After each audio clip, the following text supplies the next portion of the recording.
looking at the scout for Vandy, I guess, just what can you take away from what happened down there last month? Like, what can you possibly take away? Well, it's not fun to watch the film. Yeah. Vandy is a terrific team. Their point guard is electric.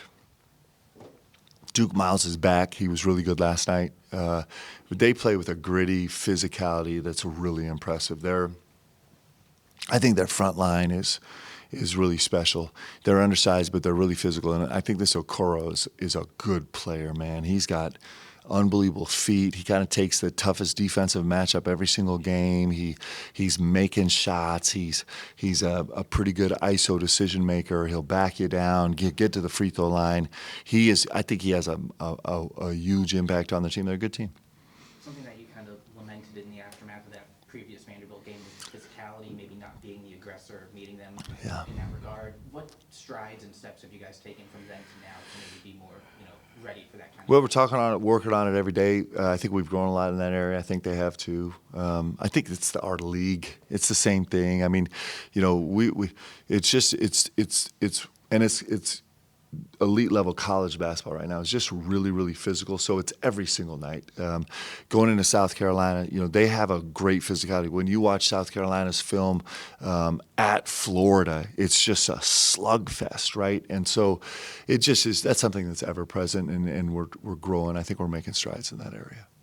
How important was it to see Ortega not wearing his Superman cape down in Columbia and Kentucky still find a way to win? I think the win in general was important for us, and it's nice when Ortega doesn't have his best night that we can get one. I think that's important. I thought it was a good night for several of our guys, but right now it's just winning time, right? So it's just you win by any means necessary and just find a way to win. What worked defensively for you guys in that game? I know there were a lot of frustrating moments, but collectively, defensively, you guys were pretty. I thought our guys were really good. I actually thought we were better watching film than I did in real time. They made a couple threes. The first one really, really deep. The next two kind of back to back almost were semi lighter contests. And so I think that stayed with me longer than it should have. And we clearly had a lot of offensive frustration in that game. Our decision making was poor. But going back, on the plane back, watching the film, I just kept shaking my head, being like, this is good. This is good defensive film. It's a really good defensive film. I thought our guys were, for the most part, a lead in terms of catching the move with a physical championship chest and saying no. And I thought our communication, with some exceptions, was really good. I felt like emotionally we were, everybody right now is trying to refuel emotionally, and I felt like we were not at our finest in the course of the game, but it sure didn't show up on the defensive end. Defensively, we were really good. How much of that can translate? Obviously, you've talked all season about, sometimes you get maybe two teams that are similar right in a row, but there's a lot of different types of teams in this league. South Carolina and Vandy pretty different. How can you take that defensive prowess and move it on to Saturday? Well, there's some similarities for sure. South Carolina's, Vanderbilt is an elite level team, and South Carolina's trying to find their way a little bit right now. But, South Carolina has an electric scoring, lethal point guard, Amici Johnson. So there's some similarities there, and they have some girth and some undersized physicality. When I say undersized, I just mean not traditionally like tall, just straight up tall, physicality in their front line. So those things are similar, but in a lot of ways, different teams. How has your team grown since that game at Vanderbilt? I think our focus, has grown. I think we changed a lot of the ways we're just approaching practice. I think our ability to kind of channel our emotions is better. I think our understanding of what it takes to compete in this league every single night is a little bit better. I think our competitive spirit is I think we're able to unleash it a little bit better. That was not a happy night for us. The Vandy guys afterwards said that they thought they might be able to out-physical you guys, and I know that I know your players heard it. Is there like an extra, maybe a little chip on shoulder going into this one? Like, wanting to push back on that, or Yeah. that's not who you guys are? I know it's boring, but guys, it's every game. You know, it's just every game.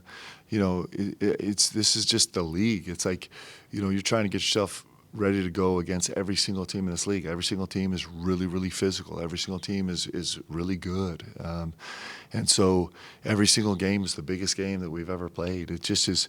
It's so. I don't know if it's extra. You know, we say this all the time. How do you get more than 100? Right? I mean, it just is. It is what it is. And this is a big game for them and for us. It's a big game for every team that you look at in the league. They're saying the same thing. This is a big game for us. Everyone's got 3 games left, so it's you know, it's time. Earlier in the season, you said you were struggling with finding the identity of this team. As you head into March, do you feel more comfortable about who your team is? We know ourselves better. I think we have a better sense of ourselves. Yes. You said after the South Carolina game that Denzel was due for a big game. Yeah. What have you seen from him maybe behind the scenes that gave you that feeling? Well, he listen. I mean, he's been a top level point guard in this league, which is incredible considering that, you know, he didn't walk into the season as a point guard. That's really hard to do. And I'm so proud of him, and he continues to grow every single game. And this was a game where I think he sensed it, like, okay, I need to put some extra impression on this game, and he was able to do it. There's a lot of talk about pressure, and obviously after the South Carolina game, you broke this losing streak. You just mentioned obviously every game is big now, but how have you guys adjusted to the pressure, especially this late in the season? I don't think people understand this. I'm so grateful for it. It's what makes this meaningful and special. I think our guys feel the same way. You know, the day that you don't have pressure is going to be a really sad day, because it means that what you're doing doesn't really have any meaning. And so that's why we're here. Like, that's why we come here, is so we can be in this. And it's actually the best part. And it pushes you and stretches you, and we can't wait to get to it. You mentioned on Tuesday night that Malachi was kind of working through some things with his body. Is that related to the ankle thing that he had at Auburn? Yeah. Any concern with him going into Saturday? No, because he came out of the game better. So I think we were really fortunate to get out of the South Carolina game with him feeling better than he did when he went in. So I think he's in a good spot. What aspect of his development have you been most pleased with from June to now, and made it out? He's steady. I mean, he's just steady. It's not perfect. Like, there are mistakes, but he's a steady growth guy, which is, you just don't see freshman bigs that walk around with the steadiness and performance that he has. It's really remarkable. He just kind of continues to get better and better and better every single day, just a little bit better. Where he's probably as a freshman right now, he's one of the top centers in our league, and he's a freshman. That's just it's pretty spectacular. And he just kind of grows his way into that, and he's doing it with a team that's a totally different dynamic on the floor than what was anticipated, right? Where he's not like he's getting to, it's not like Jalen Lowe is on the court making Malachi's life easy. It's exactly the opposite. And so for him to do that in that context is really, really impressive. And so that's probably been it. His steady growth is impressive. Is it easier to teach guys, or not, maybe not easier is the wrong word, but I imagine somebody that's steady would maybe be more receptive to learning new things, growing more? Is that something that you see in the teaching? Well, he's really smart, and so it's fun. It's fun to watch him grow because he takes things in really fast. I think he's really curious. I think he's got a little bit of a stubborn streak, which is wildly important for him. It's important as a player that you have a little space in you where you're like, I got this, right? But he's also very curious, and he's a really smart player. So he takes in all the stuff, right? And he's learning every day. Trent's been giving you good minutes as a rebounder, Yeah. been falling for him. What have you seen from him behind the scenes that gives you confidence to continue playing him? I thought he was really good at South Carolina. You know, in fact, the last couple games, I think he's come up with balls. You know, he's contested balls on the glass. His ball security's been really good. Probably want him to be a little more daring, a little more aggressive offensively. I don't worry about Trent Noah making shots. He'll make shots. You know, he's going to make shots through the course of it. So I spend zero time on that. But I do think he's given us positive energy, positive physicality, positive ball security.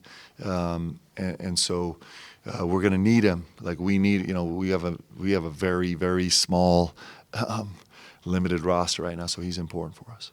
What about your rotations? Obviously, the injuries have affected that, but the South Carolina game, Mo really seemed to step up. Yelovich is starting to find his way. So as you get closer to March, obviously the rotations are getting tweaked a little bit, but those different guys stepping up in different roles or extra minutes, how the rotations worked out. Yeah, you know, I had three guys right there at that 35, 36-minute mark, and that's probably not ideal for us. Fortunately, South Carolina's not a huge transition team, and so there was some space for our guys to maybe catch their breath a little bit during the course of it. But Mo's minutes are incredibly important. BG gave us good minutes. Against South Carolina, came and had a immediate impact on the glass and had some great defensive possessions for us. He gives us the freedom to do some different things defensively, which help us.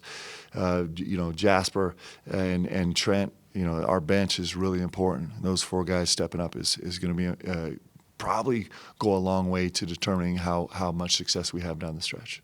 You mentioned on the radio show last night about the potential of a foreign tour this summer. And I know not all the I's are dotted and T's are crossed on that, but your own experience, especially in '95, going to Italy ahead of that championship season, how did that kind of inform you about the benefits of a foreign tour, bonding, team cohesion, all the things that go into an overseas trip? Well, that trip was absolute misery. It was the worst experience of my life. Actually, it was really hard.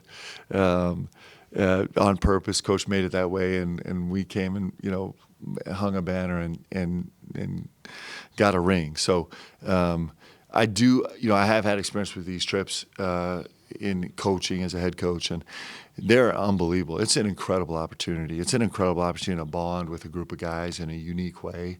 And we work really hard to find ways where we don't have the opportunity to take a trip like that to bond, but it's just different. It's different when you spend that much condensed time together in the summer where there is some intensity to it, but there's a lot of also just being together and doing it in an environment that nobody is familiar with. So I think they're really special. I think guys remember them forever. I think usually you remember them more positively than I remember mine. But is that maybe even more beneficial now when like every team in the country has more turnover than they did 30 years ago? Is that more beneficial for a team with a lot of turnover, a lot of new guys who don't know the system or their teammates? Yeah, I think it can be, for sure. I mean, it's, you know, every year you go through difficult times. You know, really you're trying to build these relationships so that when you're in the moments of doubt, you at least can lean on each other a little bit. And that's important. It's really important, especially here, you know, with all that our guys get to all the ways they get to be challenged here. Our guys learn really fast that they need to lean on each other. And so every experience like that where you can put some capital in the bank, some relation capital is important. Do you have any hint on destination or continent? I can't yet. I can't yet. You mentioned last week that you all are still hunting. You don't feel like you're hunted these last 3 weeks. Obviously, you also talked about your excitement for March. I mean, these 3 games, wins in all of them or wins in a couple of them would be big, but vice versa, if they beat you all, it's big for them. So how has it kind of stepped up in practice or just for the team that these games kind of have a different level of intensity? I wish I had something good for you. It just is like, you know, we go hard all the time and we're trying to go even harder than we've ever gone. And it just is, that's the buildup of season. And this is the most special time. And it's the time where you get to kind of imprint whatever story it is that you're going to, you know, however you're going to finish your story, this is how you finish it. So we're in a space where we have, you know, a pretty dramatic and interesting story so far, and we like to finish off great. You have an update on Cam last night. His dad said he had this Willis Reed dream of, you know, NCAA tournament, Nashville, whatever, just coming out the tunnel in 5, 7, 10 minutes, whatever it looked like. What kind of spark could that provide, both on the court with his production, but also just team morale? Well, he grew through the course of the season into one of our most reliable people. One of the guys is a coach. You're blessed when there's a guy you just kind of leave on the court. You forget he's even out there because there's no issues arising when he's out there. And we're in a desperate need of minute help to kind of relieve some of the minute pressure on our guys. And he brings an incredible skill set. And he's grown so much through the season. So, if he comes back, it's going to be a huge boon for us. If not, then we'll find a way to make it work because we have the pieces that we need.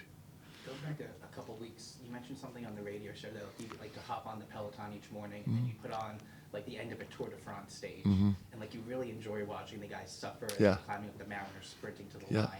I don't think many college coaches are flipping on the Tour de France, if I'd had to guess. So I guess, how did you, get involved in that? And you also, going on with that, talk about like suffering a ton. Yeah. So what part of that resonates with you, and how do you channel all of that stuff into meaningful messages?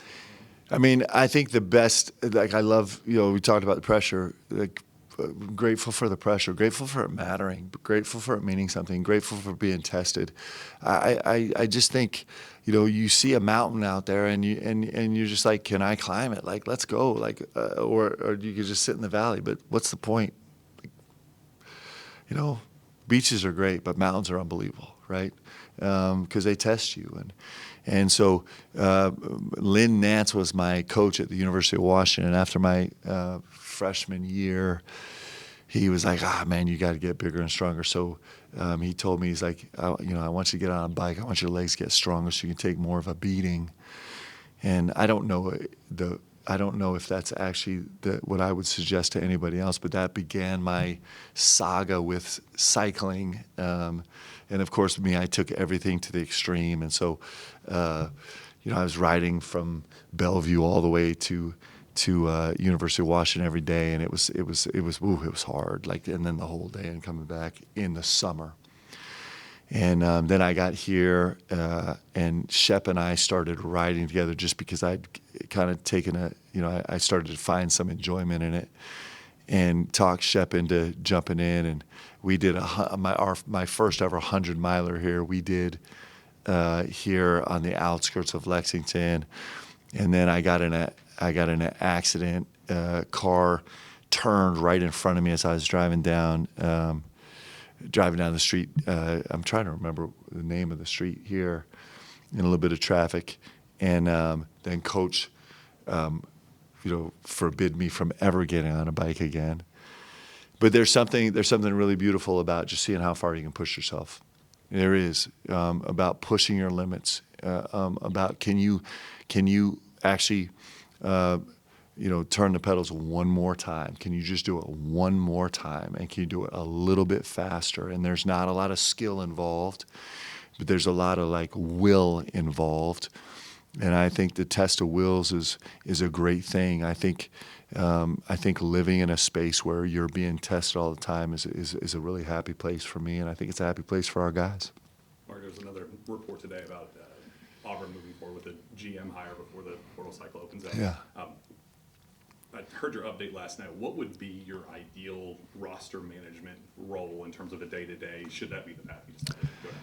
What I'm looking for is the guy that can get me all the best players for $0.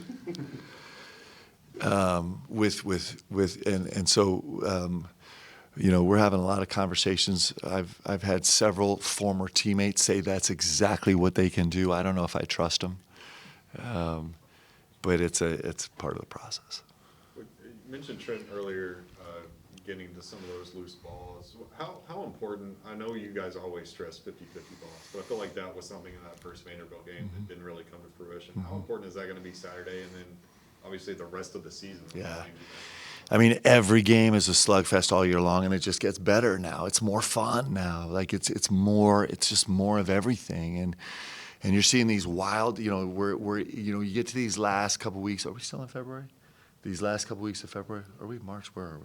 March is Sunday. Yeah. You get to these last couple weeks of February, and you see these wild results, right? Because everybody has been pushed to the brink. and anybody could break it at any moment. Anybody could raise up at any moment, and it's just like. And so all of it matters, and that's why it's so great. Like your every ounce of your competitive spirit is being tested right now, and that's why, the end of February is always insanity, and then March just gets so beautiful and challenging, is because you've just reached the final moments. Talked about minute pressure for some guys a minute or so ago. Is it some minor tweaks y'all are making so, guys maybe like Otega or Denzel, they can rise up in those big moments, or is it just kind of is what it is, or you all constantly still trying to make a little bit? Yeah, and we have slippage. We're not talking about fatigue anymore, but we have slippage on the floor when we are tired. Like, there's slippage. There just is. We're more turnover prone. We have tired bodies on the floor. One of the things that has been hard for us is, we've been dancing the turnover game the last 4 or 5 games like we haven't most of the season, and that's a lot of fatigue on the court. Like, when you're tired, you not only make poor decisions, but you're not quite as ball strong and as assignment sound, and so if we can find moments to buy our guys a minute of rest so that we can actually execute with more force on the floor, it matters. It matters for everybody. And sometimes that's at that 16:25 mark, if you can steal a possession, just extend somebody's timeout time longer. If you can go offense, defense, if you can, sometimes you're rolling the dice and saying, hey, can we live with a little bit of a disjointed lineup right now? And sometimes, you're managing foul issues on one side where someone's got 2 early fouls, and so you're managing, how can I keep guys as fresh as possible, because we do not function as well with our guys from 36 to 38 minutes as we do from 32 to 34. We just don't, and that's understandable. I don't think there's very few players in the league that can step on the floor and play with the force that we have to play shorthanded for 36, 37, 38 minutes. And so that's a real process for us, and it's one of the ways you're seeing that happen. With that in mind, you've spoken about it before, but how much more of an emphasis is that put on not letting other teams speed you up and not letting them kind of force your guys to play this Yeah. Well, that's complicated also, because our best basketball is in transition. We're one of the elite transition offensive teams in the country. It's where we shine. And in the half court, the way we're built is the way that we love to play this game is with a ton of energy. And so us moderating that, where sometimes we just change the dynamic of the game once we get to half court, is something we've been working on. But that's also the way we play. We came into the season and we've had real success. Like, we've had real positive results from when we extend the court and either press 3/4 court or press full court. We've had great success, but you're also fighting this deal of managing the limited roster and the energy of it. And so that's all been a work in progress. We're just nothing like what we imagined we'd be, but we're finding a space where we can be really good, and I think we can be great here down the stretch. All right, guys.